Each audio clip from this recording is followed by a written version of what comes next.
macallimad ayaan ka ahay meesha ilmo yar yaran gacanta ku hayaa dad waaweyn waan ku hayaa cadadka ilmaha yar waa adigu waxay gaarayaan 20 iyo dhowr dadka waaweyn ayaguna waxay gaarayaan 20 iyo 5 meelahaas taqriiban way ii suura gashay alxamdulillah maadaama ay ku cusub tahay wax walba markii la bilaabay cusubkooda way dhib badan tahay laakiin caqabada saa'ida igama hor imaanin sideed uga horta dumarku waa tiir dhaxaadka ummadda maadaama ay yihiin tiir dhaxaadka ummadda inaan toosintooda ka qayb qaato tan kale tadbiiqin aan tadbiiqinay xadiiskii nabiga uu yiri sallallahu alayhi wasallam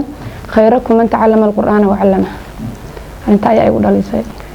madarasadan waxaan macallin ka noqday sanadkii 2009kii fikradda horta macallinka ku noqday inteeda badan waxaa macallin sabab u ahaa macallinkayga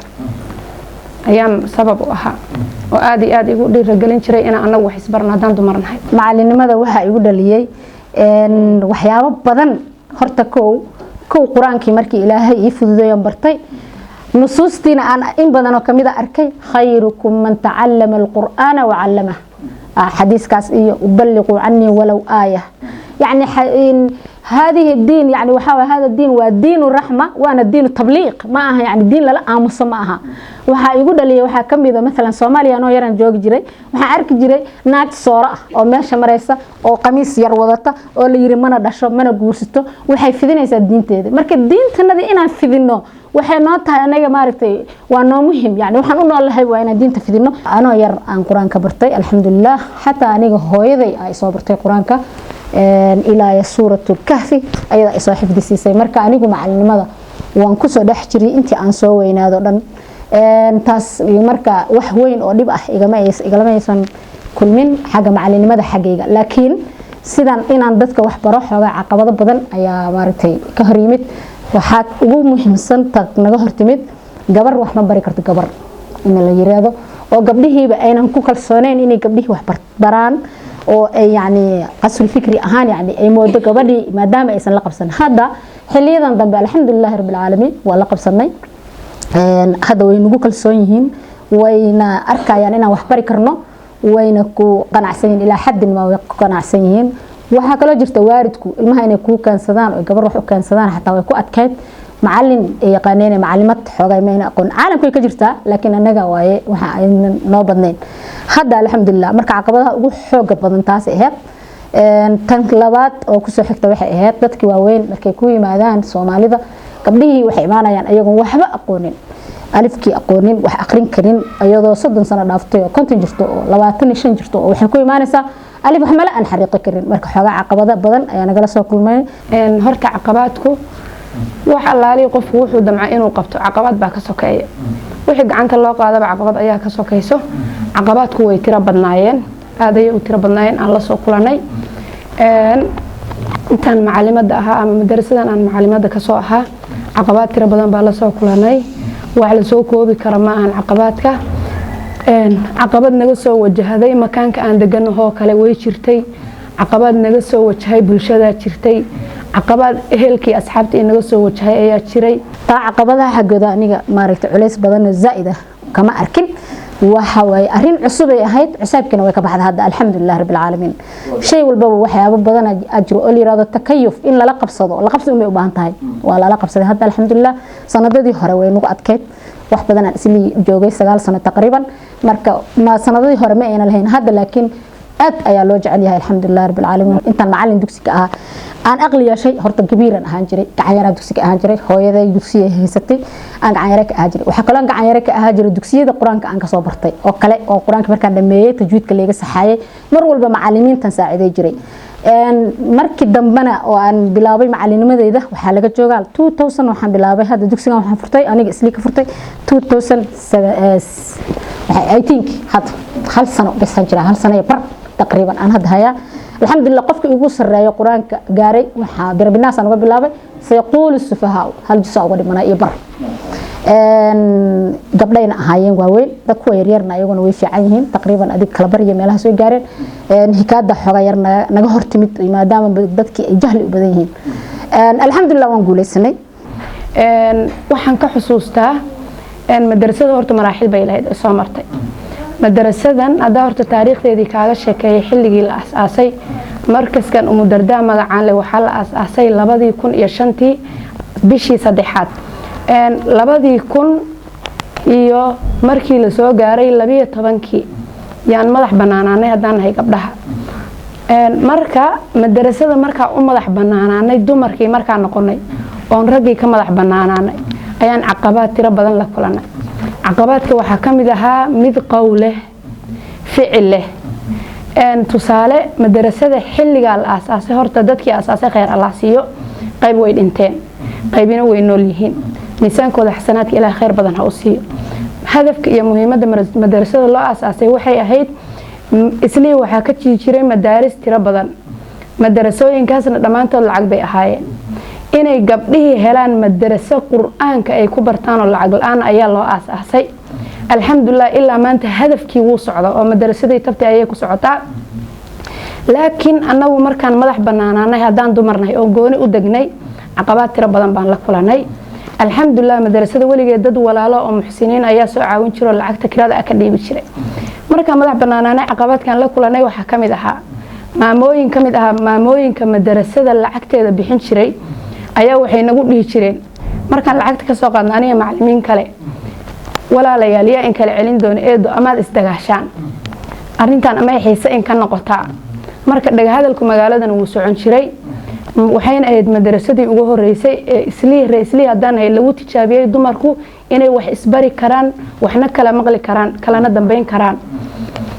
marka maraaxishay madarasada soo martay waxaa kamid ah caqabaadkana wajahay kamid ahayd inaan weyno boos aan degno kale marmar anagoo meel degan in nagala rarabo alxamdulillah hadda waan ka baxnay booska hadda aan deganahay lacag ma ahan muddo sanad ayuu yahay firi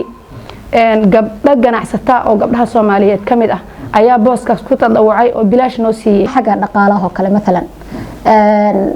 gabar wax looguma talagelin yani ma la ogaan jirin gabdhaha waxa lagu yaqaanay Soomaalida inta kastoo xilliyadii dambe sida dagaaladii u dhaceen ay xaalad isbedeshay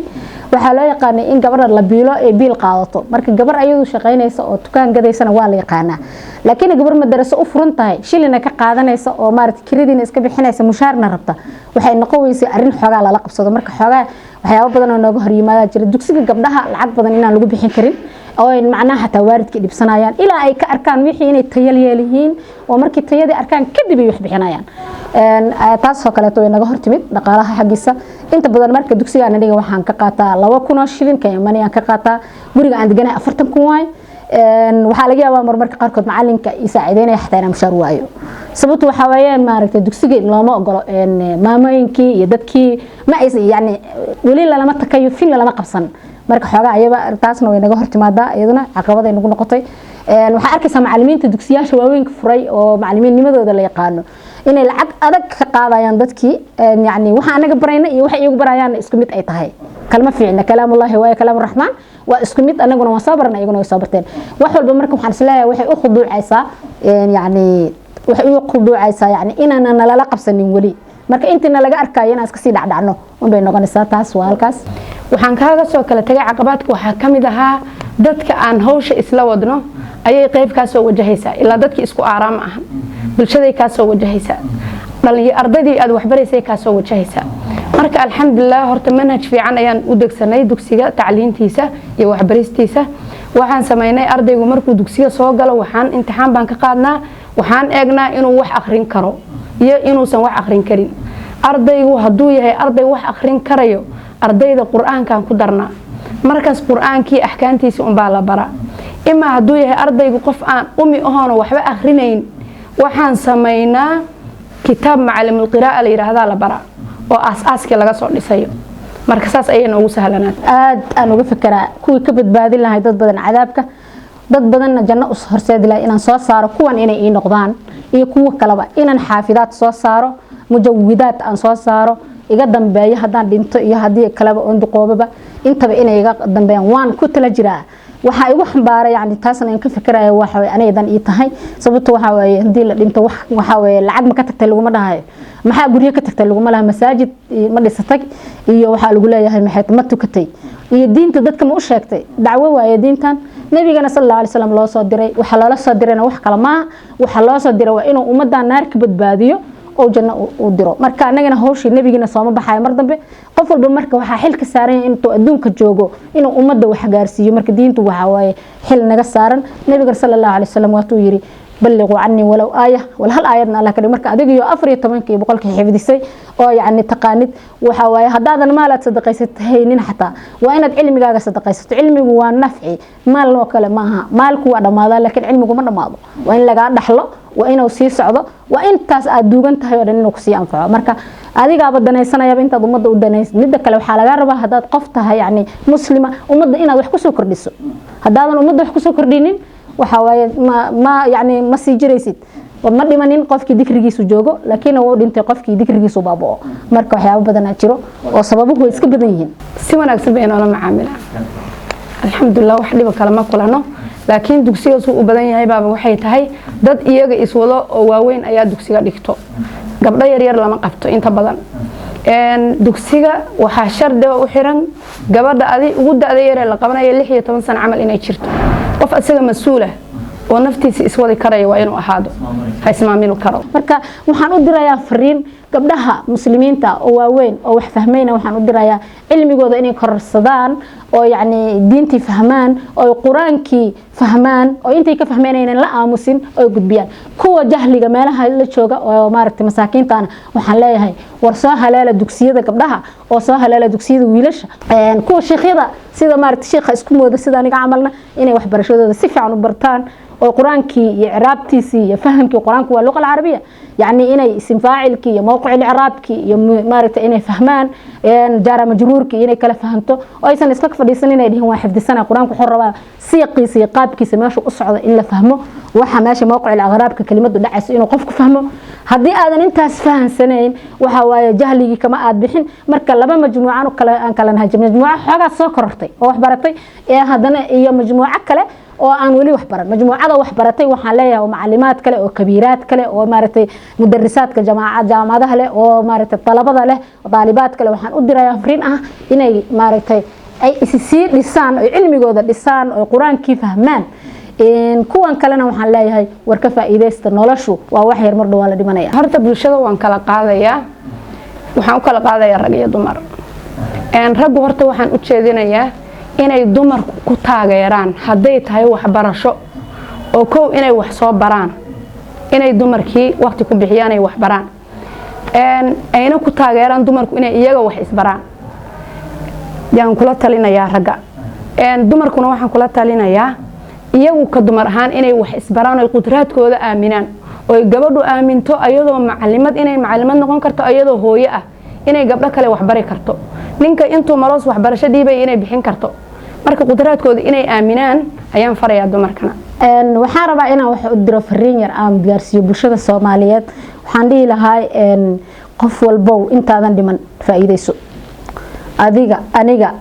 hooyo aabo walaal inta ila joogta inta iga maqan waxaan halka fariinka uga dirayaa intaad nooshahay waa wax yare ka faa'iideyso nolosha hadii aad maaragtay aad hadhowta dhimato si aadan u shalaayin marka fariinta halkaas ayay insha Allah igu soo maaraysaa